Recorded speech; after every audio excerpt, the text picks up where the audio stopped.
Well, after I graduated from college and then went off to Europe for a 3-month Eurail trip, and then to go to graduate school, so my parents thought. And I ended up parking myself in North Africa and London studying mysticism, which they were a little bit shocked by. My coming home. Well, here's the thing. When you're in your 20s and you buy into something, it's why, like revolutions are not fought by people in their 50s. They're fought by teenagers and 20-year-olds, right? I don't know what's in their blood. It's just crazy blood. And you believe stuff. And it's like, yeah, man, I don't only just believe it, like I believe it. And it's the truth. And I found the truth, and I'm gonna convince you that it's the truth. So, hey, I admit it. I sort of was riding that pony.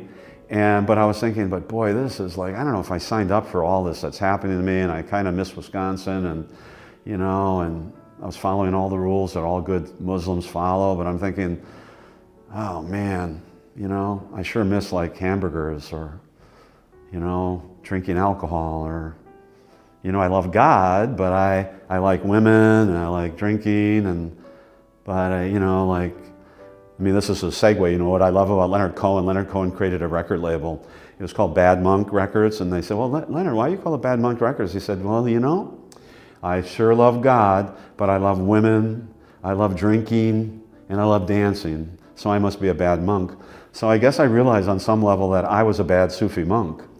And when I came back to Wisconsin, I did my best to maintain the rules and the prayers and the meditations that I was doing, but it fell away from me eventually, and I went off into my life, continued, got involved, very seriously involved with Carl Jung and the Carl Jung Center here in Milwaukee and Chicago, just another, continuation of my journey to find myself. And Carl Jung was such a brilliant integrator of secular and spiritual in the therapeutic sense.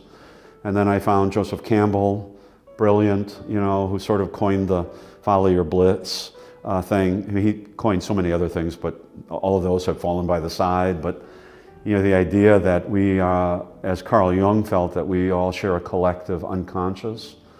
And as Joseph Campbell began to chronicle all these international myths in cultures that seemingly would have no interaction with each other, finding certain symbols, certain motifs reoccurring again and again and again. The eagle, the snake, the hero, the liar, these things, just again and again. So how can cultures that have never interacted come up with similar metaphors and myths? And that's what Joseph Campbell did. So, my return was I felt kind of weird, I have to admit.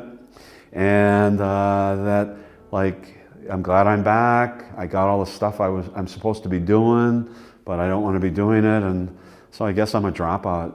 I'm a Sufi dropout.